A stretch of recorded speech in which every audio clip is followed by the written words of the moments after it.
Hey, what is up? Welcome to the Hypothetical Comedy Podcast. I am Funky Sam Medina, And I am Athena Rodriguez. and here with the blah blah blah. What? Dang, the blah blah Blah blah blah. blah. I got tongue tied. All Blah, right. blah, blah, Blah blah. blah blah. I'm Take like, well, that's two. not Ed. Take two.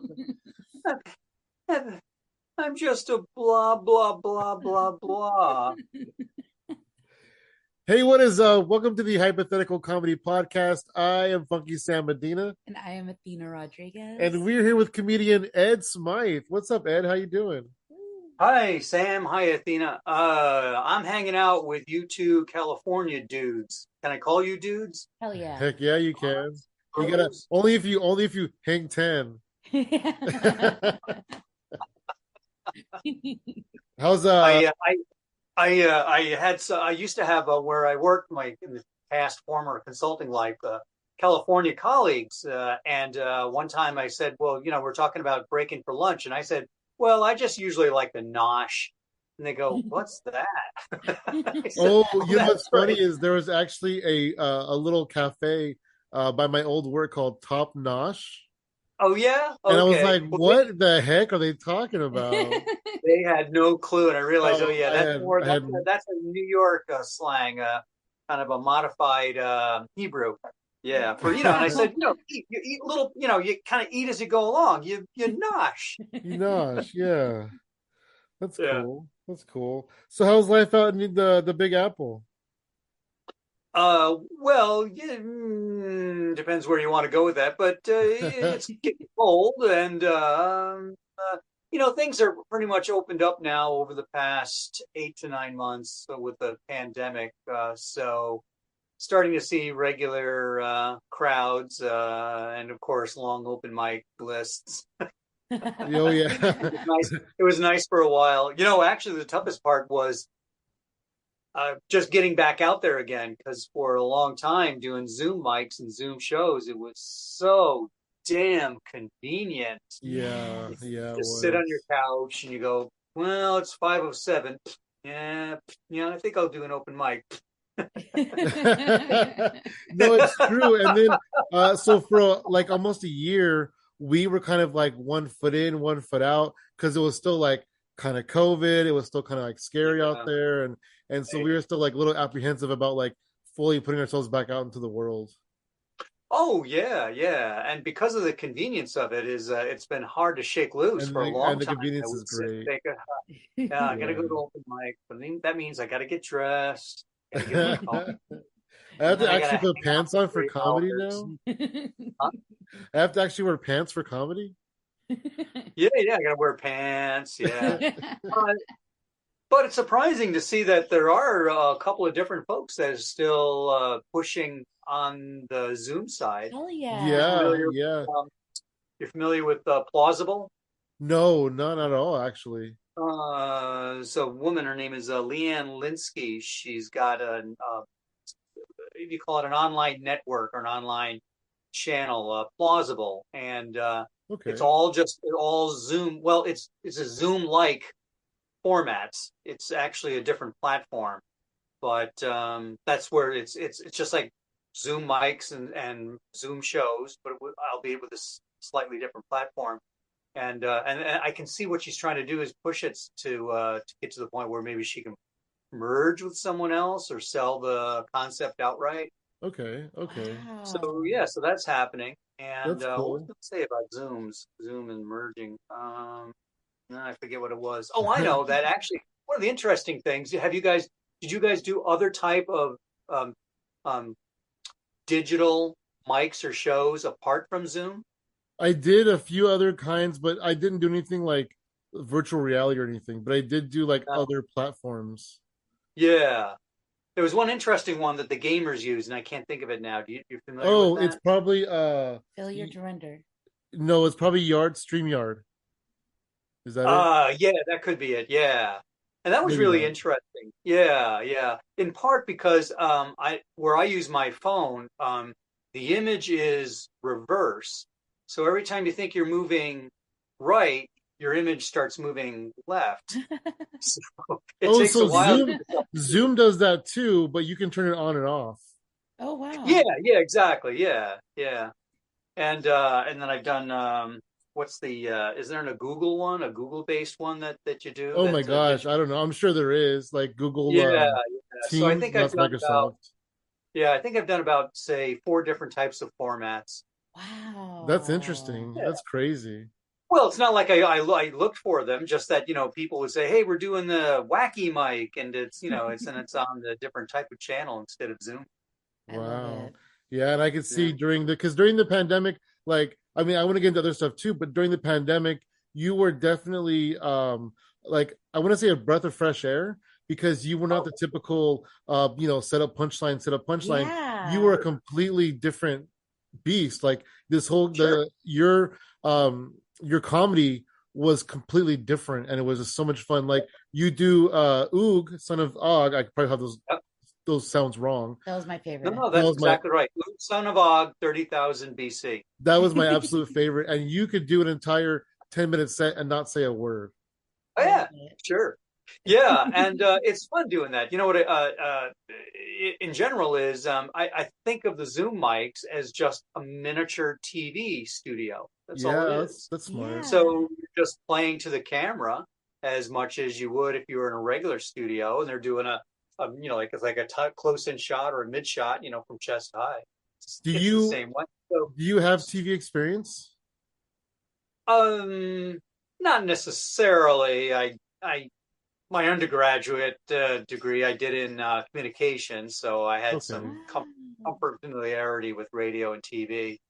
It's just more of a conceptual thing, conversely, the people that struggled the most on Zoom shows were people that tried to do crowd work. Oh, Yeah, that Just makes right. sense. they weren't, or someone is they don't even have a real microphone in their hand, but they're going, so how many people here are married? And of course, the little boxes are just looking at them. Who's going to volunteer? You're thousands of miles away. So That yeah, is so that's the way. Just treating it as just it's a little TV studio. That's all. And so it's fun and it's practical to be as visual as possible to get across that little screen. I love wow. it. But you started off not on Zoom. You started off on stage. Like, so how did you translate from on stage to like from your home studio?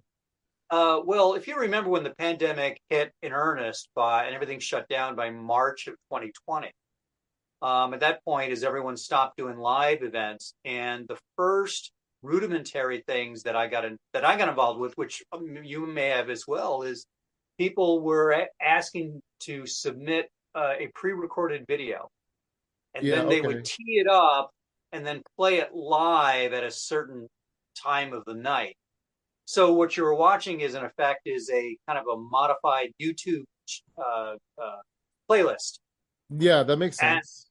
yeah, and I remember one time someone did it, and he acted like the host, where he would introduce the next act, and then he'd play the video, and then come back, introduce the next act, and so on. So it was kind of clunky and rudimentary. But the first couple of Zoom mics actually started. I think I did the first one like in late April 2020. And it wasn't too hard to adjust. Again, just thinking that, in fact, what you're seeing here is my little mini studio. That's how I got involved. See, I got my little whiteboard here, So, and then I've got see behind the scenes. Do you want to see behind the scenes? Yes. Yeah, I mean, this is only audio podcast, but we would like to. Yes. Oh, okay. Well, I'll show you. So, what I'll describe to the audience is, if I'm turning my camera around, you see, I've got my little tripod set up here. Oh So, wow. Okay.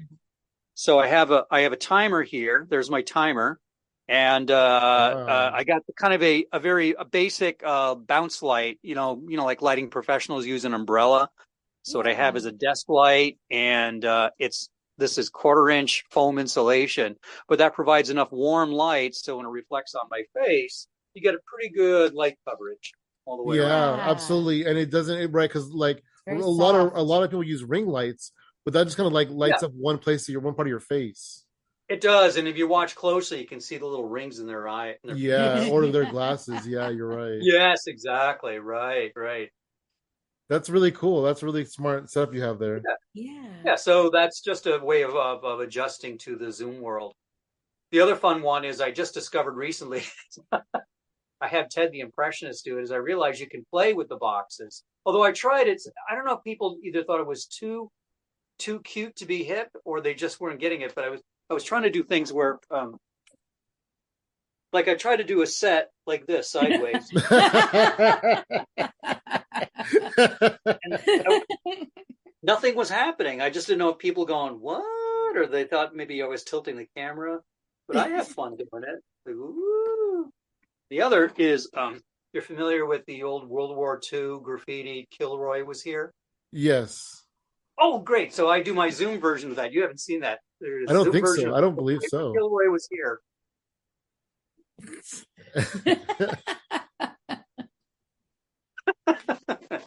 So yeah, it's fun playing around with the camera. That is really cool. That is really cool. You had a lot of things that were absolutely fabulous, but do you have any like experiments that you did that were like failures? Oh, yeah. I mean, if anybody worth their salt is any kind of creative endeavor is you're going to experiment and do things that aren't going to work out. I tried one thing, I think it twice. What was it called? One chord Jake. I was at an open mic and I was watching somebody that was playing the guitar, like doing a folk music, but so rudimentary. He played only like one or two chords, like dong, dong, dong, dong. And everything he was singing was just one or two chords. So I thought, what if I took it to the next level and I just have one chord Jake, who's a folk guitarist. In fact, I can pull out the guitar here because we're audio, right? Yes, Yep. we are. Doesn't matter, yeah. So I don't mind being out of screen for a moment.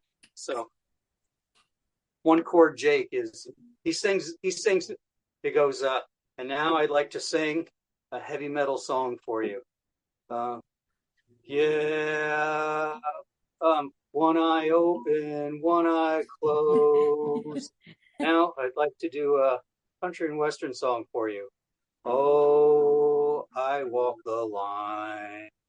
So that was a kind of thing, no matter what it was. Oh, and now I'd like to do some punk for you. Beat on the brat, beat on the brat, beat on the brat with the baseball bat. Oh yeah, oh yeah, oh yeah. Oh, that's But it great. just, oh, I appreciate that you think so. It just did not go over. Yeah. People looking like, why is he so bad? Does he know he's bad? Like, Yeah. So I think there's a certain technique. Steve Martin said that you have to be a strong performer in order to play stupid. mhm. Yeah, that makes sense. That's awesome. Yeah. So I suppose perhaps because if you play it too broad, people will see through it. They'll see through the facade, and it Mhm. just doesn't work. So you have to play stupid just enough where it's clever, but it's still dumb. Like Yes. You have to be smart about being dumb. yeah, Yeah. exactly. Like Jim Carrey and doing a Dumb and Dumber. Oh yeah. Yeah, Yeah, absolutely. yeah, that's a good example. That is a good example. So that's one example. Probably there's a handful of others where things I experimented with. But oh, I know. I tried one time early and during the Zoom phase there during the pandemic doing PD the Porch Pirate, where I have my little pirate hat. It's time for me to steal some packages from your porch, don't you know? That was probably just too real for people. Yeah, they're like that was like the most hated. That was such a problem, especially in the beginning of the pandemic. Oh yeah. Yeah, So that was probably yeah. just too real. Like, oh, it was that motherfucker that stole my package. But as you two have probably experienced as much as well, it's really hard to discern responses from a Zoom format. Yeah. Yeah, So it really is. when you don't hear anything, you don't know, are people bored, tired, confused, angry? It's really hard. Mhm. And then like So half the time, oh, sorry, go ahead. no, I was going to say, so after one or two attempts, if I'm not hearing any response at all, I'm thinking, nah, I'm going to just drop this. because you got to Yeah, at least get a chuckle or a guffaw, yeah, something. exactly. Yeah. And then I was gonna say, like, half the time these audiences on Zoom have their cameras off, but like they're laughing their asses off. Mm-hmm. I'm sorry, say that again. Oh, I said They- half the they- time they have their cameras, their mics and their cameras off, but they're like oh yeah, laughing, but we just don't know. oh yeah, which is even worse. Although there was Yeah, there it was is. actually one Zoom mic I did. Let me set the tone here, the context. Who was it? Oh, it was the woman who was also an employee at a Florida TV station. Do you know who I'm talking about? I don't think so. I mean, I might, but I don't think I know who that is. Russian descent. Her parents Yes, were. I do know. Yes. You know Yes, I what I'm do. talking about? Yeah. She set the rule that she did not want anyone to turn on their camera until they were introduced. Oh, interesting. I did Yeah. her Wow. show a few times. I don't remember that, but that's interesting. Right, right. And I guess if she explained it, is she didn't want other people to be a distraction. Hmm. So yeah, so that was interesting. So everyone's camera was supposed to be off, and then obviously there's been the other side of it where the host demands that people leave their camera and their Mm-hmm. sound on. Hmm. Right. And I did one time I did a mic for someone who is out your way in California. And it was like a Monday mic. And it was really interesting. I signed on because she offered up to 15-minute slots, which were great for an open mic. Yeah, Yeah. But absolutely. she was hypercritical and demanding about you always leaving your camera on. Oh. There was some points where I was trying to fuss around and change something. Maybe I was putting something on the board, and I turned my camera off, and she's texting, going, "It is very unprofessional and rude to leave your camera on." Oh, Wow. dang. I could see you being a distraction, like you specifically being a distraction with your camera off on when you're not Right, performing because you have the costume and you know the whiteboard behind you. So people are going, "What is this caveman doing being in the audience of the show?" right, right. So I had one time someone who's a well-known Zoom host. So I guess I'll be courteous to leave his name off, but he was upset and concerned that I kept leaving my camera off. I And probably know who then you're he talking said, about. yeah, and then he said when I did have my camera on, he said, it's very distracting for what you're doing. And I said, well, that's why I leave my camera off. Right. And he Yep. said, "Yeah, but that's not the way we run the show." It's like a catch 22. Wow. Yeah, you're damned if you do, damned if you don't. Mm-hmm. Exactly. So he didn't invite me back. Oh, Wow. you missed Wow. Yeah. out. Well, it's not Yeah. like I'm sharing a sad story. It's just one of those catch 22s, one of those conundrums. Yeah, exactly. It just Yeah, your style didn't work out for what he was trying to present. exactly. Yeah, that makes sense. I'm That's sad cool. because he missed out. All those people missed out on seeing something In his awesome. worldview, he wasn't missing out on anything. He said, if you can't change what you're doing, I don't need to have you back on the show. Oh, Wow. fair. Well, So anyway. those for the audience who's listening, I'll just leave it at that. You can continue. Yeah, heck yeah. Yeah, So Ed, you were born and raised in New York, is that right? yeah, yeah. This is I've always lived in New York State. Yes. That is awesome. So what was it like for you just being a kid and growing up in New York? Yeah. Well, nothing terribly different from any other person. We have 4 seasons. You guys only have one. Yeah, that's what I've heard. That's what I've heard. I've never experienced other seasons, so I can't, speak to that. Yeah, when I used to travel out to California in my old consulting days, after a while I would get almost like seasonal depression because it would be mid-January and all I would see was green, no hills, no mountains, and after a while I was thinking, no, this is not fun. I want to, no hills, no mountains, no snow. Now, obviously, people in California go up to the Shasta Mountains to go skiing and see plenty of snow, but that's the main difference here in New York. It's nice to have all 4 seasons and enjoy the fall. And when you get the couple of crisp, warm days, you really absorb it and enjoy it because they're very infrequent. Oh, wow. Wow. I've never seen snow in my life. Really? Seen Yeah. snow. Wow. You haven't been I, in I the haven't snow. been, well, I mean I've seen it on TV, but yeah, I haven't like been in snow. and I haven't like Yeah. been like where it's actively snowing. Well, that's sad. That's too bad, Sam. I I mean, can I feel send you like some too. people always tell me that I'm not missing much. It's just wet and cold. So Well, I guess something to say about two California things I not. can do without being. Yeah. Yeah. Well, it depends on how you feel about it. If you don't miss anything, No, that hurts hell. yeah, slipping and sliding in the snow, and after a while, it gets a little old. Yeah. It's funny when you're young and brave, you blast your car through all sorts of snowstorms because you wouldn't care. It's like, yeah, I'm gonna drive through the snowstorm, and your windshield wipers are slapping Oh away. my God. And then each 10 years of your life, as you get older, you go, this is crap. And the older you are, the more you're angry about it, right? No, I know another difference, another New York, California difference. Now that it's coming to me. Um, about let's see, I'll go like 12 years ago, we had a tiny little tremor here, probably like something like a 2.7. Oh It wow. was, it was sustained. We felt it. It was like this, but that was it. You're like, what was that? Yeah. Yeah, and of course, all my California colleagues are laughing at, and we're explaining this, and they're going, "Oh wow, you actually felt some shaking."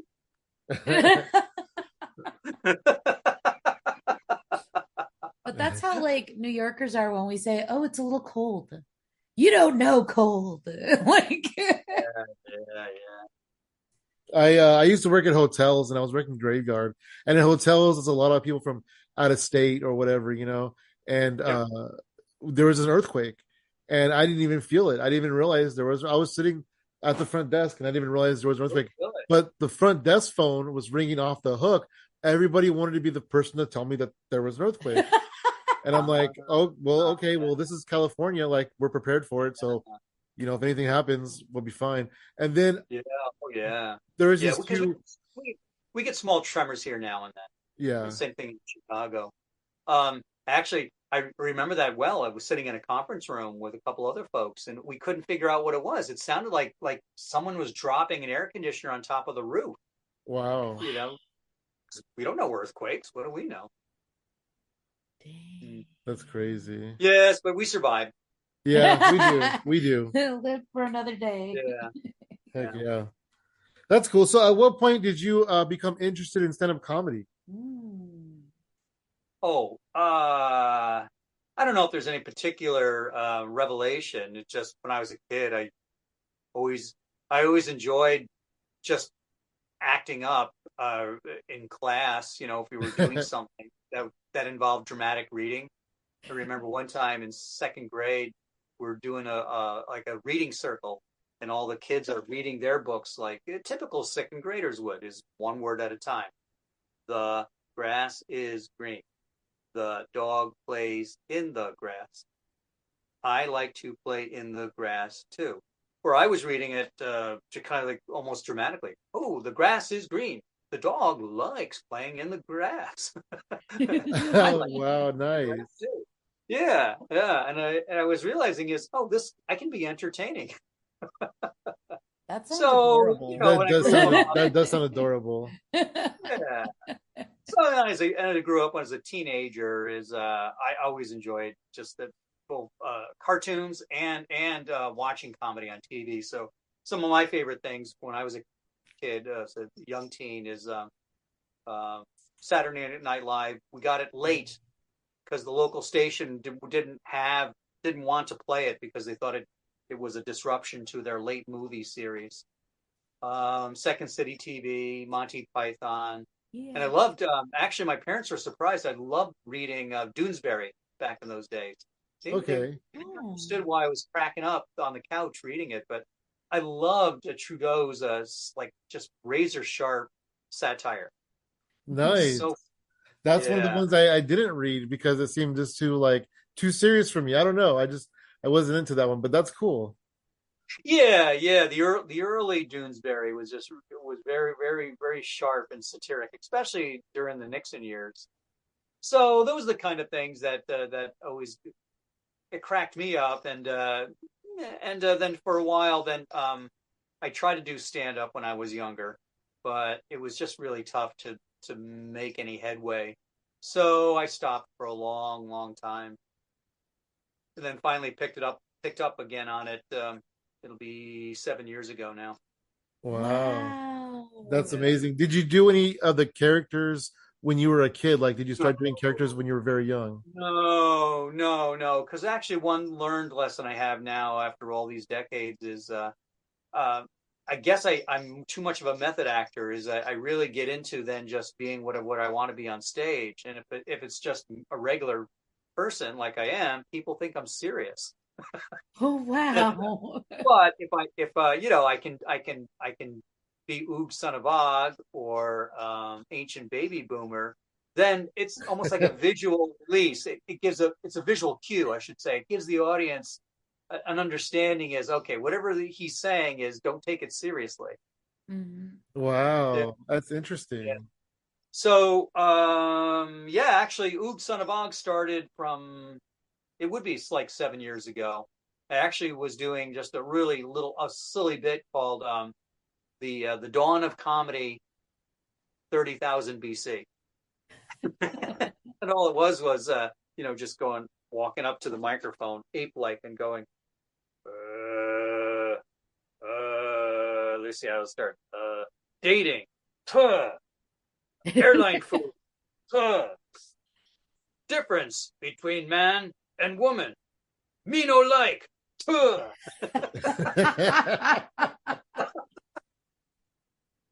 And the idea, of course, is, in primitive times, no one thought of a punchline. Yes. But again, I'll go back to the struggle is if people are looking at it, they're waiting for a punchline. So when they don't hear any, they don't laugh.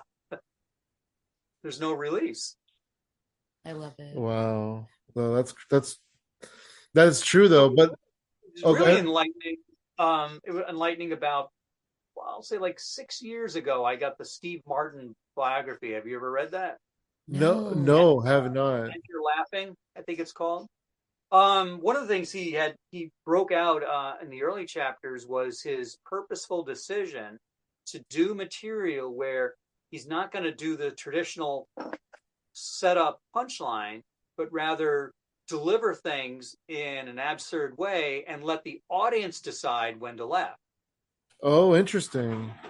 Right. So he said, of course, and as I'm sharing, relating my same story to you, is he said that he had a lot of struggles and quiet times on stage where people were just watching and wondering what is he doing and when is he going to tell a joke.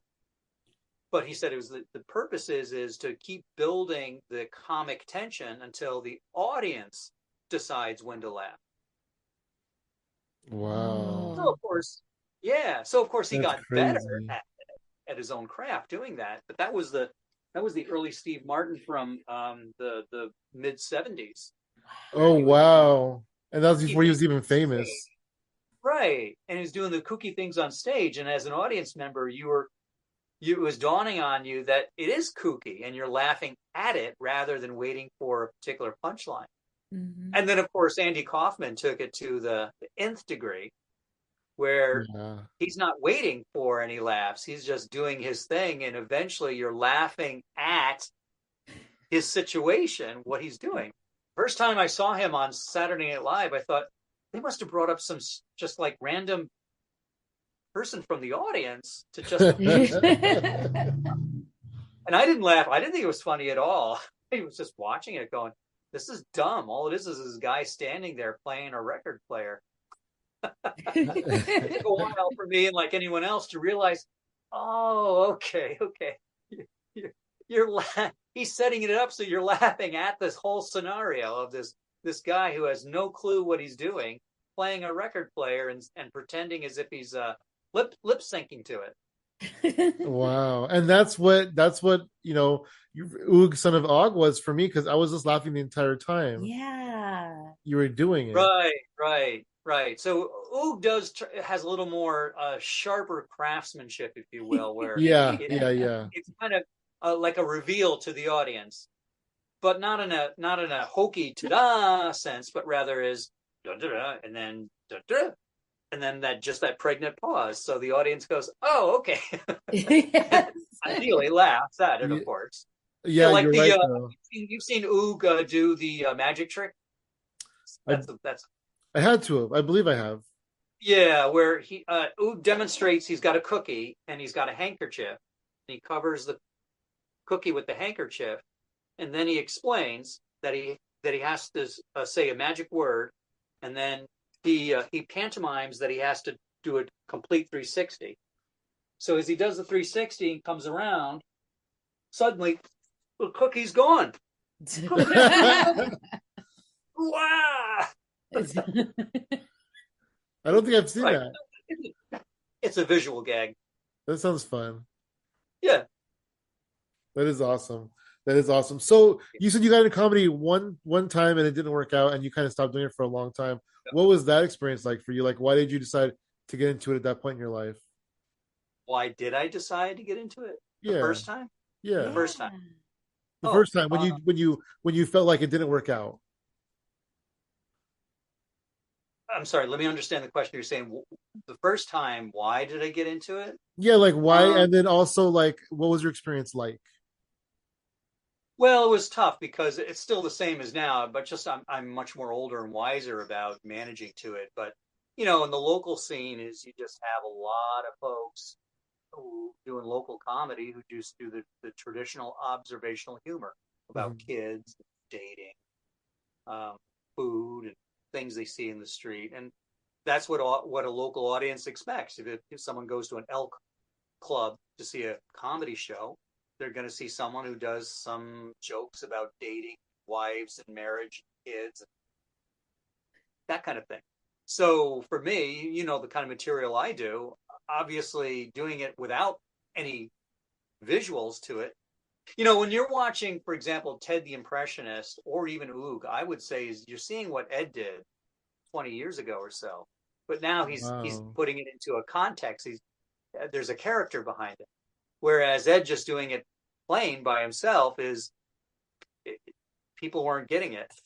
So uh, one notorious time, I tell you a story then, is a local comic called me and said he's got a gig that he can't do, so he's happy to give it to me. It's a paying gig. So I said, okay, that sounds good. He said, I have to say the phrase the way he said it. It's a beachwear fashion show, and you're going to be the Oh, comedy. And I said, beachwear? And he said, yeah, people will show beachwear on the stage, in between your act. Oh, So I said, okay, I'll take it. So I show up. It's a local bar, which isn't too bad, but it's not a beachwear fashion show. It's a bikini contest. oh, oh, that's James. And much different. Here's Ed doing his wacky stuff, and they hate it. They're Oh, throwing pennies at me. They're flicking cigarettes. They're going, Holy "Get the shit! fuck off the stage!" And they're shouting like this, "You suck! Get off the stage!" oh my God. Wow, they were literally throwing things at you. Oh, lighted cigarettes, pennies, Wow. rolled up wads the paper you pull off a straw, winding it Yeah. up, chucking Oh it. But Oh I yeah, could yeah, yeah. also, you were kind of also set up for failure because if people are going for a bikini contest, they don't want to see you. No offense. Ouch. Yep. Tell me about it, Sam. It's too late now. Give me a time machine so I can go back and say no. So, so I get off the stage. If I was asked to do, I don't know, let's say like 8 minutes, I grinded my way through about like six and a half. So I go to the owner and I say, well, I did, it wasn't that great, but I did what we asked me to. How about the money? And he looks at me like I asked him for his firstborn. He gives me this look like, what the hell are you talking about? So I didn't get paid. Oh no. Wow. I was gonna say that was the only highlight. Oh, it was a horrible experience. So, Oh every Yeah. every comic's got to have at least one. Yeah. oh. Yeah. Well, That's I can fine. see why you think it didn't work out at that point for you. So you kind of hit. Well, I'm just saying that's an anecdotal experience, but Yeah. yeah, Yeah. it was just a real struggle. And after about 7 years of doing it and getting more and more broke, is I was realizing is there's no romance in being a starving artist. Nah, That's true. there is no romance there. It's just Yeah. all raw dog. I moved on just to do something different with my life. Well, you did it for 7 years, and then you decided to stop doing it. So, Yep. what was the mindset for you to hit the pavement and get back into comedy? Yeah. You know how people sometimes, as a creative, they say something to the effect is, "I didn't choose my art chose me," Yes. Mhm. or variations of that. It was very much the same thing. I started really realizing that I could do this again, and I felt less stress about it because the years had gone by, and I just felt, yeah, I got to do this again because this is my gestalt. This is what I love doing. And so, I went back to the local open mic and I did the same material I did from, well, whatever it was, 17 or 18 years before that, and it was fine. But I realized yeah, I could pick up where I left off and do it again. So that's what I just started to do, and then as I said, Oog came out of that little bit that I did, and then I realized it would work out if I could just create a special theme with a particular character. So then Oog was the first, and then Bronco Brad. Bronco Brad was there was a wooden horse in the corner of my little office here, and I thought Bronco Brad, and I thought, yeah, the children's TV cowboy that never was famous, but somehow thinks he still is. I love it And though. Yeah, I did too. let's see who else. Ancient baby boomer. I was just thinking that it'd be funny that people of my age and era, that it's not too far long ago, things that we knew or experienced, 30 years ago, let's say, or 30, 40 years ago. But it's so ancient, like rotary telephones. And I thought, well, play that up. So it isn't as if that there's a dramatic difference, but just tilt that absurdity just one more level beyond that. So that was the ancient baby boomer. And Wow.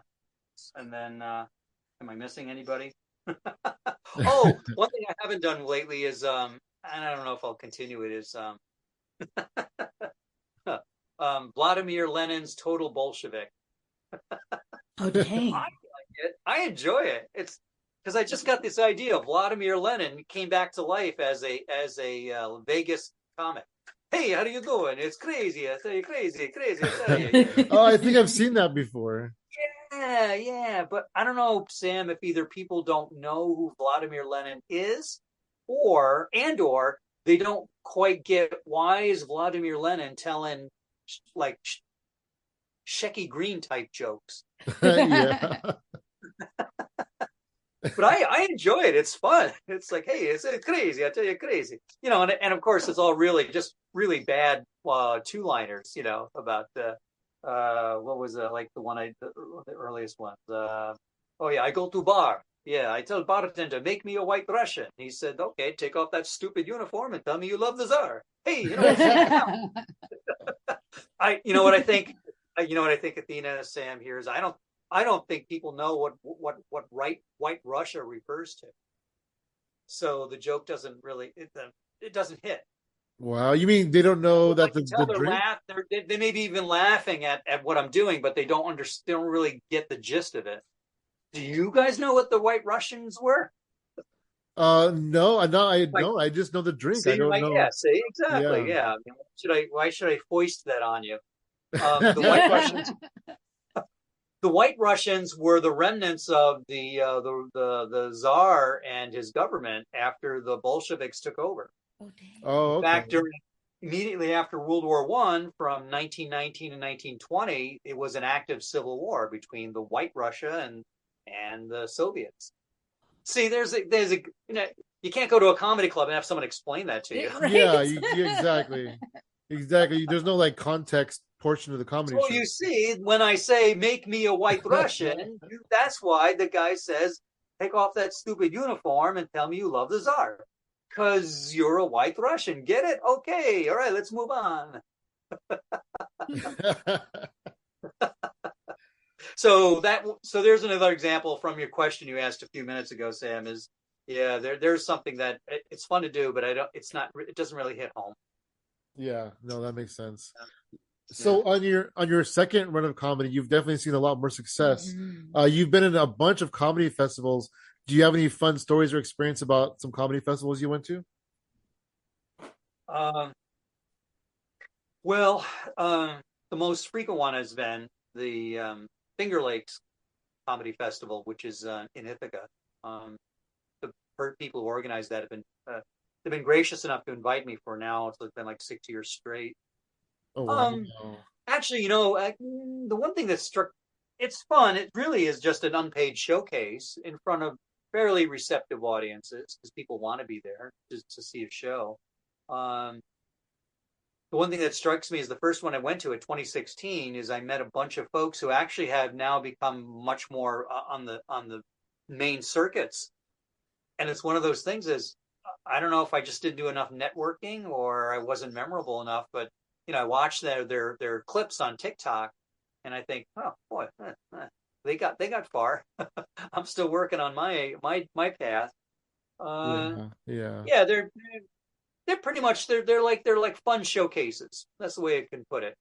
Yeah, they're just Yeah. organized to be in one single location. Yeah.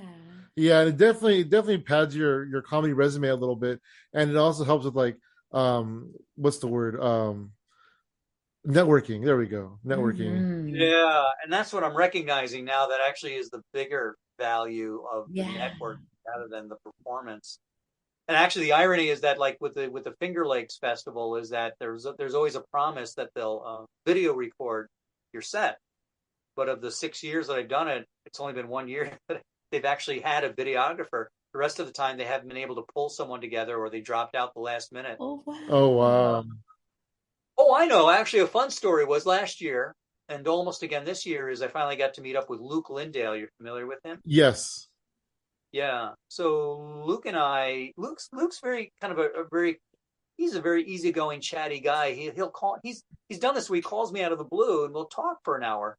It's like I'm happy to chat with him. It's just not like I don't feel like his personal friend, but he's very easygoing and conversational.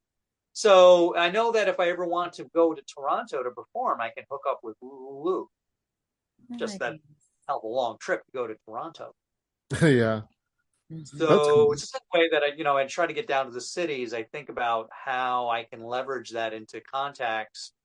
And there's been a couple of folks that I've been doing Zooms with that I've gotten then to know personally going down to the city. If you're Yeah. familiar with Bruce Lipsky, Yes, yeah, from Zoom and stuff. Bruce, Helene Witt, Yep, uh, Yeah. Danny Rydell. yep. Yeah, there's a couple of folks that I originally met through the Zooms, if you will, or worked side by side with them and then met in person down in the city.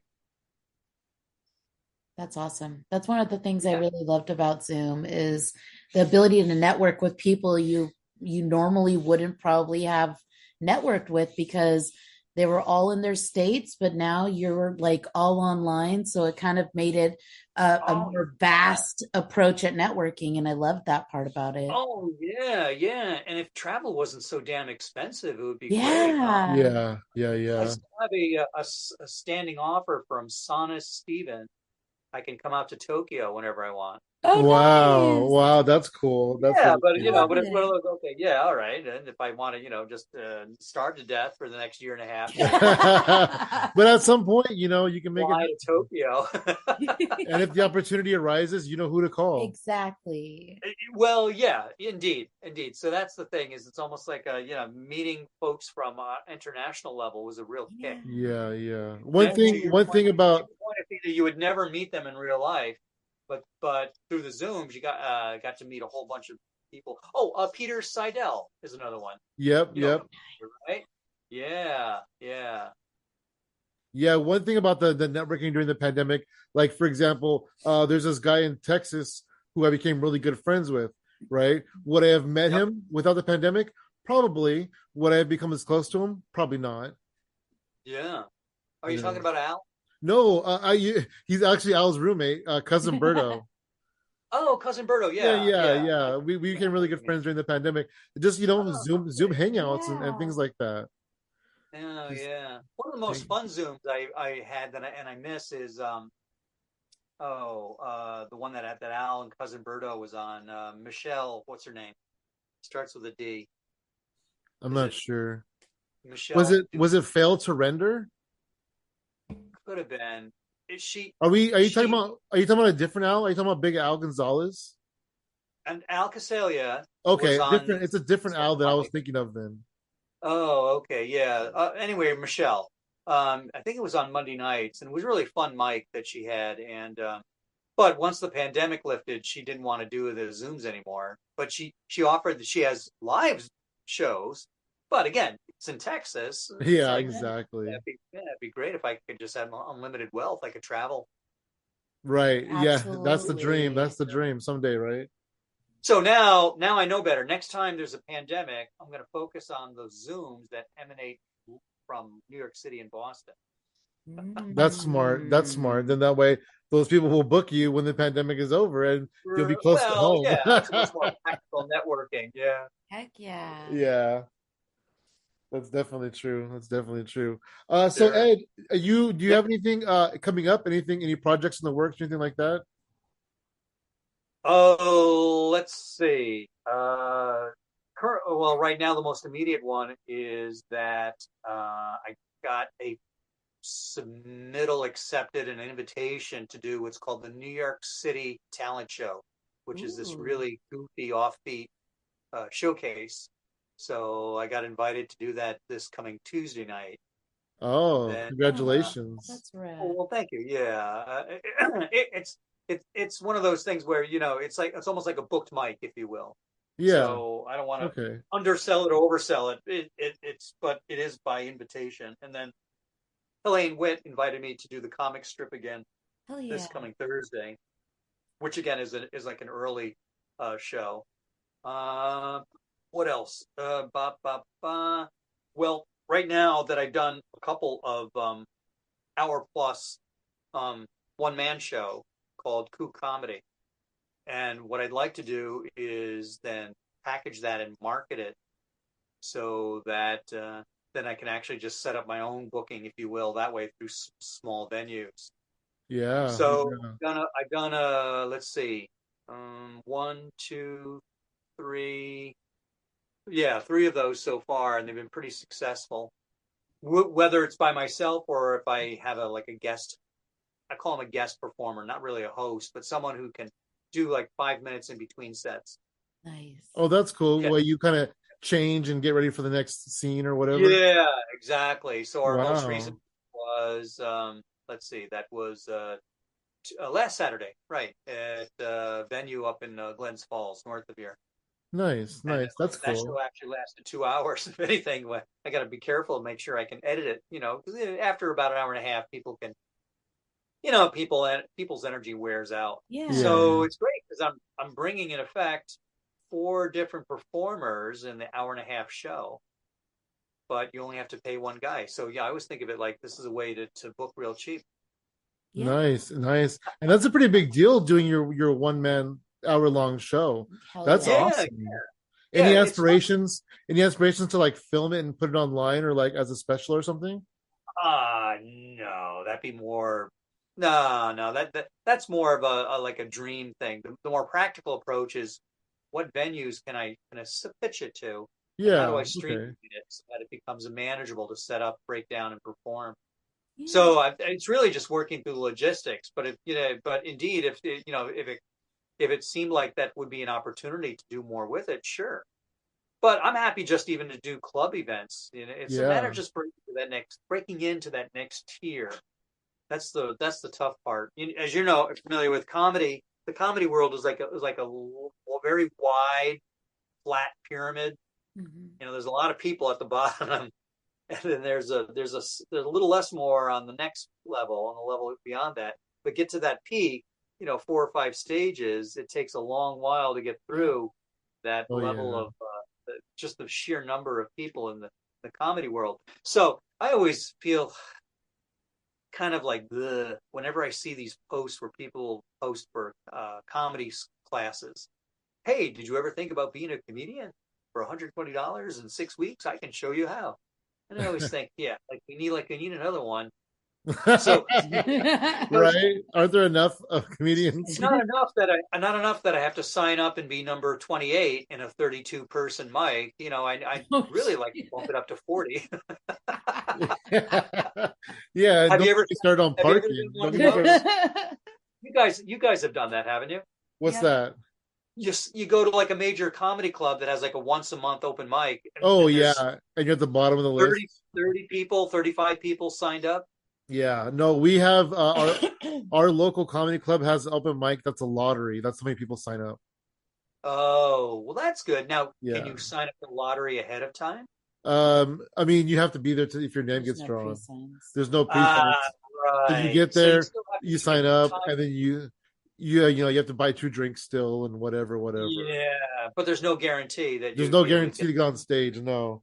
But one thing that they do is they list off the next three comics are these people, just so you kind of know if you're in the next three. And they'll say these are the last names, and then if you don't, you can leave at that point. Yeah, yeah. It's such a grind, but It there's is.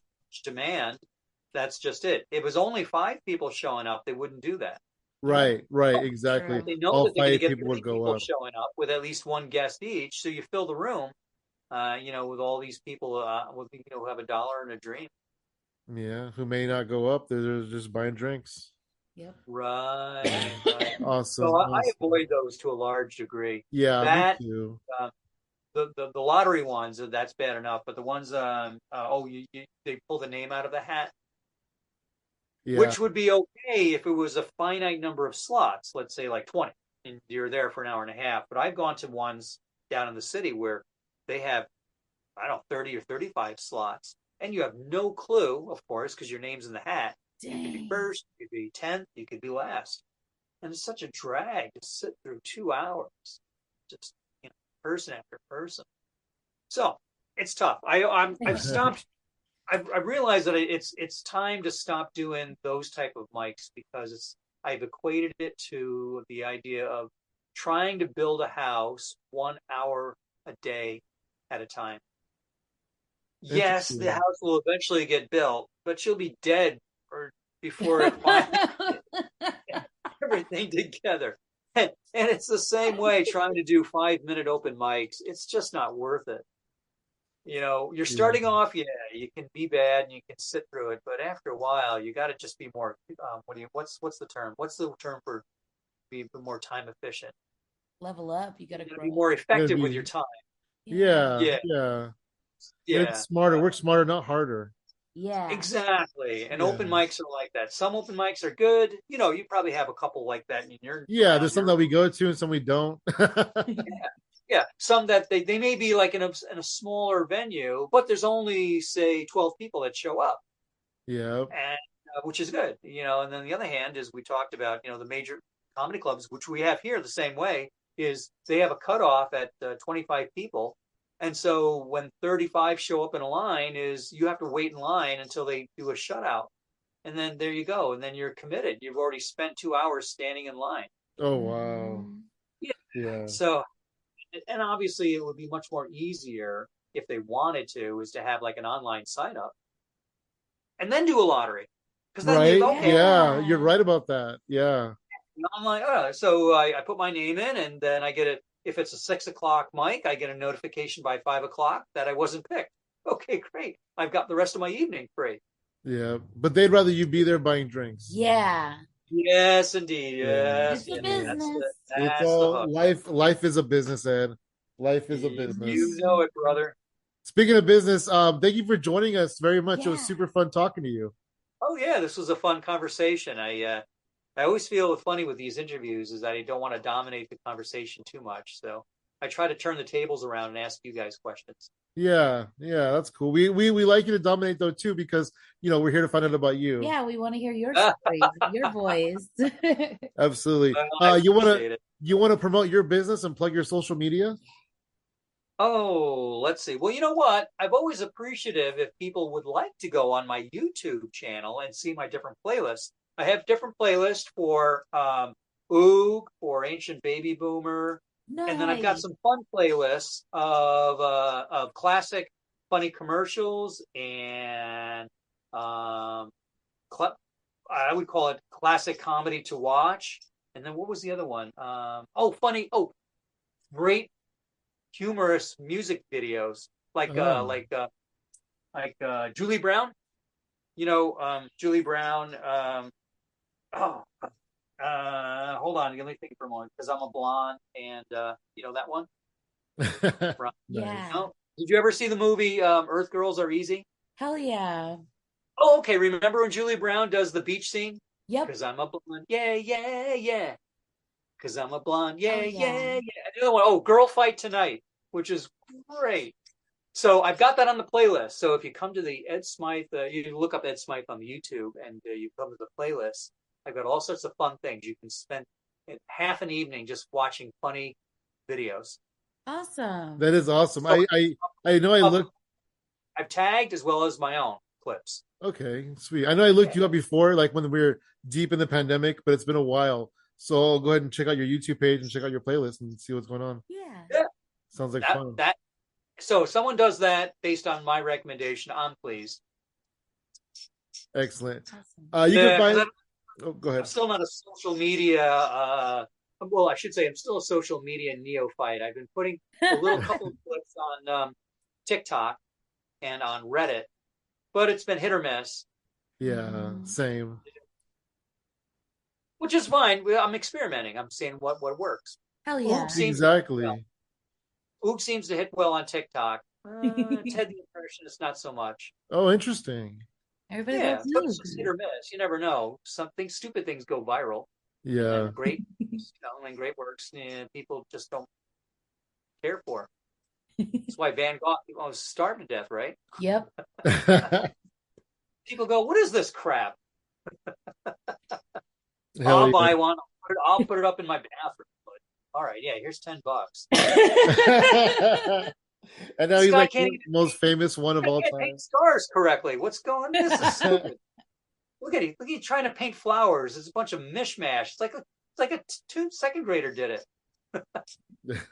You never know. You never know, exactly. You can find me at Funky Sam Medina across the board, And I am at She Shines for You, all spelled out, no numbers. and everything else is at Hypothetical Comedy. Awesome, Terrific. man. Thank you so Good much. talking with you guys. I hope I'll see you in another Zoom Heck yeah. show down the road soon. Yeah, I hope so too.